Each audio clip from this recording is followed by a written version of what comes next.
તો અરવલ્લી જિલ્લામાં યલો એલર્ટની વચ્ચે ધોધમાર વરસાદ વરસ્યો। જિલ્લાના મોડાસા સહિત ગ્રામ્ય વિસ્તારોમાં ધોધમાર વરસાદ શરૂ થયો।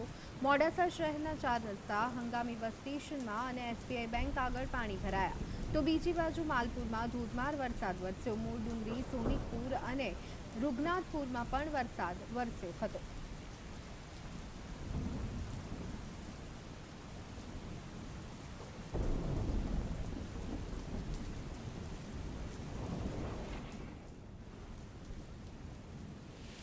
તો આ સંદર્ભે વધુ વિગત મેળવી લઈએ। અમારા સંવાદદાતા રાકેશ અમારી સાથે ફોન લાઈન પર જોડાઈ ગયા છે। રાકેશ, અરવલ્લીમાં ધોધમાર વરસાદ, અનેક જગ્યાએ પાણી ભરાવાના દ્રશ્યો સામે આવી રહ્યા છે, શું વિગતો?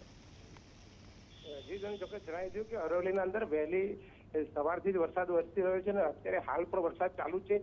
વરસાદની શરૂઆતના અંદર ગતિ ધીમી હતી, પણ અત્યારે બહુ અનરાધાર વરસાદ પડી રહ્યો છે અને વરસાદના કારણે જનજીવન પણ ઠપ થઈ ગયું છે। સવારે જે બાળકો સ્કૂલે જતા એમને પણ હાલ જઈ શકે એવી પરિસ્થિતિ નથી। ચારે બાજુ વરસાદના કારણે પાણી ભરાઈ ગયું છે અને આવવા જવાના લોકોને પણ પરેશાની થઈ છે, પરંતુ ખેડૂતોના અંદર ખુશી જોવા મળી રહી છે કે આજે જે વરસી રહ્યું છે કાચું સોનું વરસી રહ્યું છે।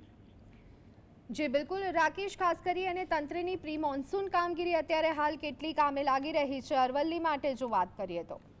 તંત્રની કામગીરીની જો વાત કરવામાં આવે તો જે ગટર યોજનાના જે કામ જે ચાલી રહ્યા છે શહેરના અંદર દરેક જગ્યાએ જે રસ્તા ગોળી દેવામાં આવ્યા છે એના કારણે ક્યાંક ને ક્યાંક વાહનો ખાડામાં પડી રહ્યા છે। ખાડાના અંદર પાણી ભરાઈ ગયા છે એટલે ખાડા દેખાતા નથી, કોઈ સ્કૂટર વાળા પડી છે। આવી ઘટનાઓ સતત બનતી છે, પરંતુ હાલ વરસાદના કારણે વાહન વ્યવહાર ઠપ છે, એટલે હવે ખબર પડશે પરિસ્થિતિ શું છે। જી આભાર રાકેશ, અમારી સાથે જોડાવા બદલ અને સમગ્ર માહિતી આપવા બદલ।